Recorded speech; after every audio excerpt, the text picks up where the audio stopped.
Awalnya Medan hanyalah perkampungan, sementara kerajaan Delhi berpusat di Labuhan. Namun setelah Belanda mendapat izin pemakaian lahan atau konsesi dari Sultan Delhi untuk penanaman tembakau, perkembangan perkebunan tidak lagi di sekitar Labuhan.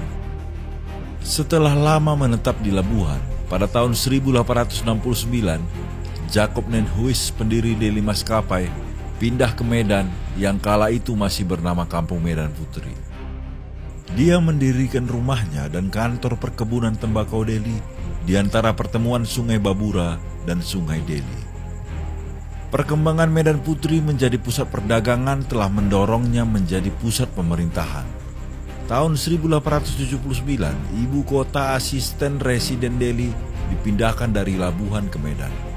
Dan tanggal 1 Maret 1887, ibu kota residen Sumatera Timur dipindahkan juga dari Bengkalis Riau ke Medan.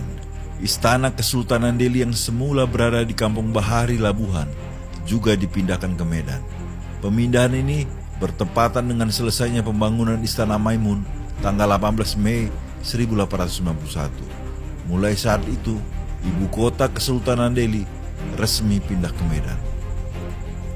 Di akhir abad 19 dan awal abad ke-20, terdapat dua gelombang imigrasi besar ke Medan. Gelombang pertama adalah kedatangan orang Tionghoa, India, dan Jawa sebagai kuli kontrak perkebunan.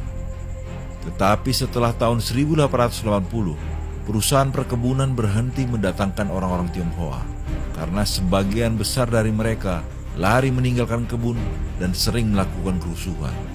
Perusahaan tembakau Delhi kemudian sepenuhnya mendatangkan orang Jawa sebagai kuli perkebunan. Orang-orang Tionghoa, bekas buruh perkebunan, kemudian didorong untuk mengembangkan sektor perdagangan. Sementara itu, kuli dari India dihentikan pengirimannya oleh pemerintah Inggris di India karena Belanda tidak mau membuat perjanjian dengan mereka, yaitu membuka perwakilan Inggris di Medan. Gelombang kedua ialah kedatangan orang Minangkabau, Mandailing, dan Aceh. Mereka datang ke Medan bukan untuk bekerja sebagai buruh perkebunan, tetapi untuk berdagang, menjadi guru dan ulama.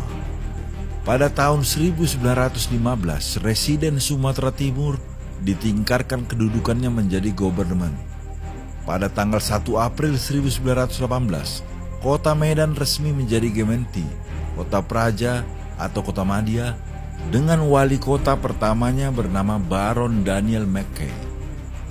Berdasarkan Akte Van Schenking, Akte Hibah nomor 97, Notaris J.M. de Haan Jr., tanggal 30 November 1918, Sultan Delhi menyerahkan tanah kota Medan kepada Gemeenti Medan, sehingga resmi menjadi wilayah di bawah kekuasaan langsung Hindia Belanda. Pemilihan anggota Dewan Kota Medan ditetapkan berdasarkan golongan, yaitu 10 orang Eropa, 5 orang pribumi, dan 2 orang Timur Asing. Saat itu kota Medan baru terdiri dari 4 kampung, yaitu Kampung Kesawan, Kampung Sungai Rengas, Kampung Petisah Hulu, dan Kampung Petisah Hilir. Beberapa waktu kemudian didirikanlah kampung yang baru seperti Kampung Aur, Kampung Keling, dan lain-lain. Kampung-kampung yang disebutkan di awal banyak didiami oleh orang-orang Melayu. Namun ada juga pemukiman orang-orang Eropa yang cenderung tinggal berkelompok dan menyendiri. Di sisi lain, orang-orang Tionghoa membuat pemukiman untuk mereka berdagang. Semua tinggal masing-masing dengan komunitasnya. Di kalangan pribumi, ada juga kampung yang tinggal hanya dalam satu komunitas saja, yaitu Kampung Mandailing.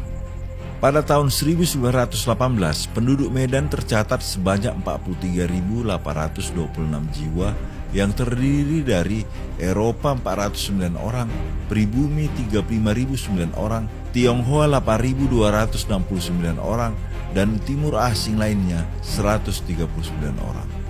Sejak penyerahan kedaulatan Indonesia, kota Medan telah beberapa kali melakukan perluasan areal dari 1.853 hektar menjadi 26.510 hektar pada tahun 1974.